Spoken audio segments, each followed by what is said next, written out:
Hello there. Do you like suffering? Do you enjoy the feeling of being kicked repeatedly in the testicles? Well, then have I got the game for you. Welcome to Escape From Tarkov.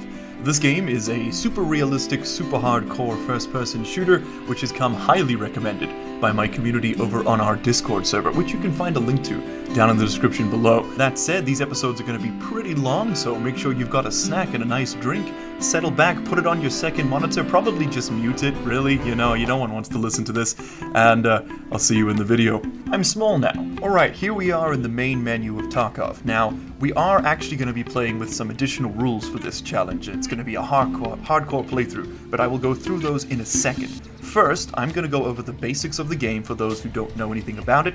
If you've already seen this, if you've played it before, I'll put a timestamp in the video and in the description, or you can just skip forward past all the basics. Alright, you're gone? Well, now's the time for the free iPhone giveaway. No, I'm kidding, I don't have one. If I had an iPhone, I definitely wouldn't be playing on a standard account, which is what this is. So, when you start up Tarkov for the first time, this is what you're greeted with. It's a lot. On the left, we have our character inventory. In the middle, we have our equipment inventory, so the stuff we're wearing, basically. And on the right, we have our stash. This is like our compendium, our pile of goods, right?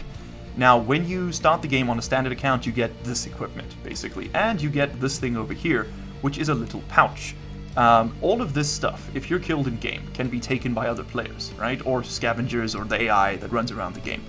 But anything that you put into this thing right here cannot be looted by other players. So it's actually very useful if you want to take in like valuables like keys and things, which are very, very rare.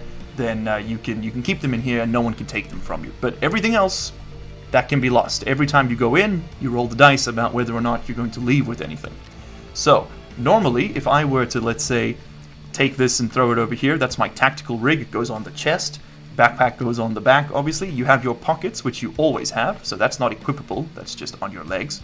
It's pretty straightforward. You can put this stuff in. You can reload from. You can go ahead and inspect your weapons directly from this. Once you upgrade your hideout, which we'll check out in a second, you're actually able to modify these from a really cool, like, little mini game almost that the game's got going on for weapon attachments and modifications. But as you can see, you can like pull these guns apart completely. Like we can straight up just rip this thing to pieces. You can pull off all the bits. It's still functional. If we throw it in our stash, we can actually take it apart even further. I mean, you can literally, there goes the barrel, there's the gas block, the barrel tube, the receiver. Now all that's left is there we go. You got the upper, the hands. You can completely strip weapons down. Okay, our gun's back together. There we go. Now, as you can see, there's also a bunch of other stuff. You've got body armor, you have helmets. Right now we're just wearing a hat.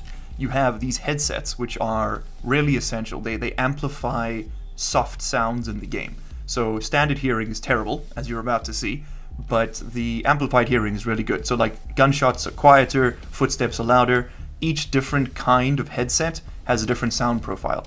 So I'm not really a huge fan of the Razer. I find I tend to get a bit confused because I've only got stereo headphones. I can't really tell where people are. But Comtacs are really good because their range isn't quite as good. So if you hear it in the left ear, it means the person's within 20 meters and somewhere on your left, Whereas this one could be like 45 meters out. I'd hear them. You have a separate slot for pistols. You can carry 2 main weapons. There's a slot for glasses or eye protection. An armband if you're playing with teams. You can put color-coded ones. Yeah, pretty straightforward. So that's our stash. Cash is actually a physical object. It stacks up to 500,000 for rubles. You've got euros and you've got dollars. These all are used to trade for different items and for certain upgrades in your hideout. Yes, this is the next important part. So your hideout is kind of like your house, And as you can see, it's a comfortable, luxurious home. Look at this. Who wouldn't want to live here? I mean, like, I just, personally, when you tell me that, you want to have a few beers over in the crack den, I'm all down. The tire? Dibs. That's mine. But yes, this is where we live. And the main goal of this series is going to be making this place as pleasant as possible. Or at least less awful. So pretty much each level is locked behind something. So you've got money, so to get level 1 security, we'll need to spend this much money, and if I press middle mouse button on this item, we can inspect it to find out what it is. That's why it was grayed out. We never seen a measuring tape before, but we need to find 1 measuring tape and some money, and then we can upgrade this. And level 1 upgrades are instant, but the later ones actually take physical time, like you have to wait. Yeah, that's pretty much it. There's our stash. It is currently a pile of boxes. and a computer. Look at that. That's supposed to be what we're gaming on right now. So that is your hideout. You can press N to switch on night vision. Same goes for in-game. And you can hit enter up here to like go and walk around it like I just did there. Okay, cool.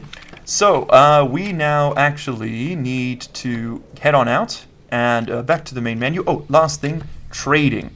Okay, so you can buy and sell items from traders. Let's say we don't want this, we can go to the sell menu. Let's say we don't want this pistol, throw it in over there, hit deal. Bye-bye, pistol's gone. We can also control-click our armor or any of the other items, control-click, to instantly transfer it. We can sell that off. We can also hit alt-click to equip it in our personal inventory. So if I go back to my character stash, there we go, alt-click immediately equips it. This is a hotkey that's very useful while you're in-game. Okay. Last things last, back to trading. Certain traders will allow you to buy and sell in different currencies. So, Prapor, Therapist, Skier, Mechanic, Ragman, and Jaeger all trade in rubles. Peacekeeper is different in that he trades in dollars. Anything you sell him will be $4, anything you buy from him will be in dollars. You cannot pay with rubles. However, you can buy dollars from him. There you go. So I can buy $1 for 125 rubles. That's the current exchange rate. There are other currencies in the game which aren't really on that screen. There's Bitcoins and GP coins, which are like items you can find in Raid. They're like physical coins. And you can trade those to Mechanic for rubles. So basically they're worth rubles in the end. You can also, there's also some items you can barter for. So if you don't have cash, but you do have the right item, you can go ahead and trade. So, for example, if we want this shotgun from Mechanic, which we'll need for a quest later, we can give them 2 elite pliers and a screwdriver. Voila. We've got it. Okay. Now, Skier over here is a bit of a mixed bag because he has really terrible barters, but he has some decent items to sell. Mostly lower level stuff, but he also pays, he's a bit cheaper, but he also buys stuff for a lot less. In order to improve the equipment you can get from traders, there's 4 tiers. There's level 1, 2, 3, and then sort of prestige tier. You need to look over here in the top right. The first item is your own level, up to level 15. This is your trader's reputation, which you improve by doing quests with them, and you need to actually spend money with them. So Skier is a bit of a nightmare to get leveled up because he doesn't pay much for the same items. For example, this magazine sells for 900 rubles to him, but for Mechanic, it sells for 1,000. So that's 10% difference right there. Jaeger you unlock with a quest. I think it's through Skier, or is it through Mechanic? Yeah, you can meet Jaeger. Yada, yada, yada. We'll get into that as we play the game. Last thing is how to actually begin a raid. So there's 2 types of raid you can do, with the PMC or the scav. Okay? If you've got a scav, it's risk-free. Pretty much, the game spawns you in some point in a raid. Raids are usually 45 minutes, but this will just drop you in with maybe 5 minutes left to go.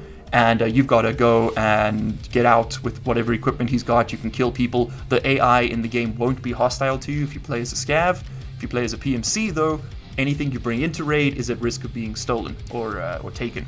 You can, of course, get around this problem. Select a map. Let's say woods for this one. We go next, and voila, you can insure items. Basically, what this means, you can only do this with your PMC. But what this means, your main character, is that if we insure this armor and no one takes it from us after we die, then, well, you know, we can actually take it. We get it back. Prapor will give it to us about 24 hours real time after you die. But it has to be, so you have to die in raid, or drop it in raid, and no one else has to pick it up. That's the important part. And if they manage, and then extract with it. If they just pick it up and then they also die, you're fine. As long as they don't extract from the raid with it. Okay, but that's pretty much that. That's the basics covered. I just wanted to get through that very quickly. So that is the basics of Tarkov. We're now going to switch back to the rule set. Okay, for those of you who were smart enough to skip ahead, welcome back for the rules. We are going to be playing Tarkov Hardcore on this one, which is, whew, if this game wasn't punishing enough, we're gonna, you know, I'm really just gonna twist the knife on this one. So this is the Deadly Slob rule set with a few alterations, because I am nowhere near as good at the game as he is. I expect to die a lot on this one, actually. So first things first, we cannot purchase equipment from traders with money, but we are allowed to barter for items, and we can exchange dollars and euros for rubles and back, you know, or rubles for dollars and euros with the traders. We are also allowed to buy mission-specific items. For example, mechanic has one, right, I think.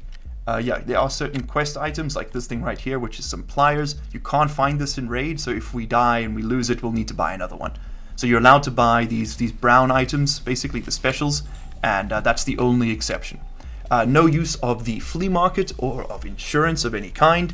So even after we get to level 20, and we have access to the flea market, which allows you to, you know, buy and sell goods with other players, we can't use it. We have to bring everything in Raid back out. We are allowed to upgrade our hideout with items we find in Raid, or with items we craft in our hideout. So after we get workbench level 1, for example, we'll be able to make wires and things in our hideouts using other items we find, and we're allowed to then use those wires. We can sell them, we can do whatever we want with them, basically. The major restriction that makes up, so hardcore is kind of defined by two major rules. The big one is that you can't buy from traders or the flea market. That's kind of what makes it hardcore. But we're going to go one beyond, and normally you aren't allowed to loot items out of Raid in your pouch container. What I'm going to allow for this playthrough is we can only loot keys into the pouch container in Raid, and we can take into Raid from our stash, we can take keys, we can take medicine, and we can take quest items. So any item that's needed for a current quest can be brought into Raid in the pouch, cannot be taken out of the Raid in the pouch unless we brought it in at the beginning and we didn't get the quest done, right? We can only loot keys into the pouch. We can take keys in with us, though, that's fine, and any of the key holding containers, so the doc case and the SIG case, and the dog tags case, I think. No, sorry, my mistake, dog tags don't count. You got to bring those out manually in our inventory. And that's it. That's the major rules. Last things last, we can't go on any scav raids whatsoever, completely off limits, and we're only allowed to play with other players if they're also doing a hardcore rule set of some kind. It doesn't have to be this one, just some level of hardcore playthrough. And like I said, that's going to, for me, that's two things. It's no flea market or buying from traders, and no use of the pouch container beyond some kind of restriction, right? You can't just use it freely. It's got to be some level of restriction. I think that's what makes it hardcore. And lastly, I'm missing one thing here. Hold on. No scabs, no thing. Oh, healing. Yes. So normally, as you know, when you die in Tarkov, you are allowed to heal after a raid, or if you're injured. We're only going to allow post-raid healing if we die. So if I'm killed in raid, I can use the post-raid healing if I've got the money. However, if I make it out of a raid and alive, but I'm injured, I've got to use the meds in my stash to heal. The only exception to that will be for bleeds, basically. Okay, so that's our rule set done and dusted. Before we finish up for this video, I'm going to delete everything in our inventory, because part of hardcore is starting completely from scratch. So we're pretty much gonna, it makes life a bit easier if you just put everything in here. We're gonna hit delete to clear these, and yeah, just to kind of speed things through. So we're gonna speed through this.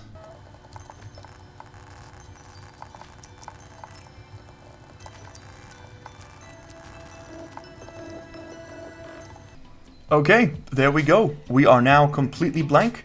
I hope you guys enjoyed watching. That has been the introduction to Tarkov and the rules. The next episode is going to start off straight into the action, and hope to see you guys there. Cheers.